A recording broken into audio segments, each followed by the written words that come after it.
पुढचा प्रश्न आहे प्रश्न 69.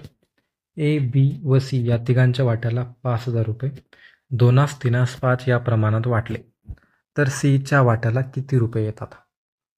वाटा कुणाचा विचारला आहे? सीचा. या प्रमाणामध्ये वाटले 5,000 रुपये.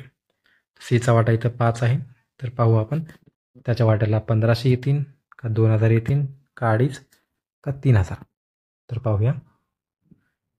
पहा, आपल्याला ए, बी आणि सीचं गुणोत्तर दिले 2 3 5. 2 3 5 दिले आणि प्रश्न म्हणतोय की त्याने 5,000 रुपये त्यांना दिले. 5,000 रुपये या प्रमाणात वाटले असं प्रश्नाचं म्हणणं आहे. तर या प्रमाणांची बेरीज आपण केली 10 येते. आपण म्हणतोय त्याने 10 रुपये दिले, परंतु प्रश्न म्हणतोय मी तुला 5,000 रुपये दिले. आपण म्हणतोय 10 दिले, पण प्रश्न म्हणतोय नाही मी तुला 5,000 दिले. तर ठीक आहे, 10 बरोबर 5,000.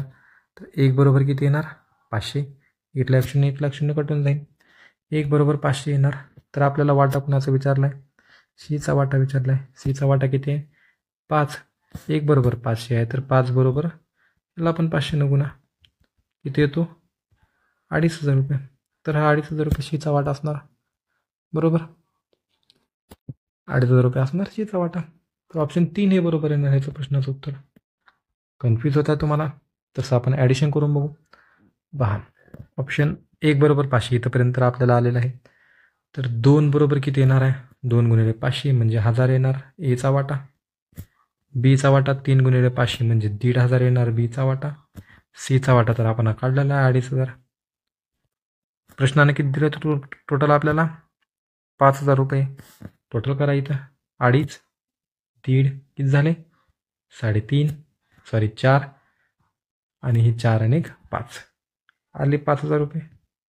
प्रश्नानं जेवढा आपल्याला दिले तेवढेच पैसे आपल्याकडे आले ना. तर मग सीचा वाटा किती आला? 2,500 रुपये. तर मग 69 या प्रश्नाचं उत्तर येणार ऑप्शन 3 2,500 रुपये.